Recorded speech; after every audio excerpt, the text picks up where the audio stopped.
As rallies continued outside of the Arizona Capitol, inside, Governor Jan Brewer signed the SB 1070 immigration bill. Governor Jan Brewer of the great state of Arizona would always do what's right for the people of Arizona, and I would put politics aside. The law allows statewide law enforcement to question a person's U.S. citizenship if they have reasonable suspicion that person is an illegal immigrant. It would also force a person to show documentation to prove they're legal citizens. No.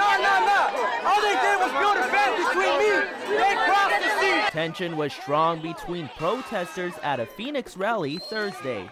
Hundreds have gathered here outside of the state capitol. As you can see behind me, the protests are still going on, and these people want to make sure that their message is heard loud and clear. Opponents, including some Arizona lawmakers, call the law racist and unjust. It is unconstitutional, and it violates the civil rights of every single Arizonan. It jeopardizes our community safety by tying the hands of local law enforcement, and it puts average citizens at risk.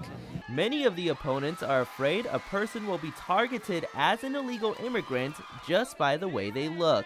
But Governor Brewer says that's impossible for anyone to determine, even herself. I do not know. I do not know what an illegal immigrant looks like. Governor Brewer says she expects opponents will appeal the law over to the courts. I've been notified by several different groups, if you will, that they will challenge the constitutionality of it. They have the right to challenge, and we have the right to defend, or vice versa. But supporters say it will help save the state money and track down criminals. You know, it might cost us some money, but in the long run, it's going to save us money when we're giving entitlement programs to people who are here illegally. You know, that's a huge chunk of our budget. People who are exporting, drugs and the coyotes and all these things, so we think that'll help with that problem, and that's the reason why we're in support of it. Governor Brewer assured Arizonans the law will not violate their civil rights. Police officers are going to be respectful. They understand what their jobs are. They've taken an oath. And racial profiling is illegal.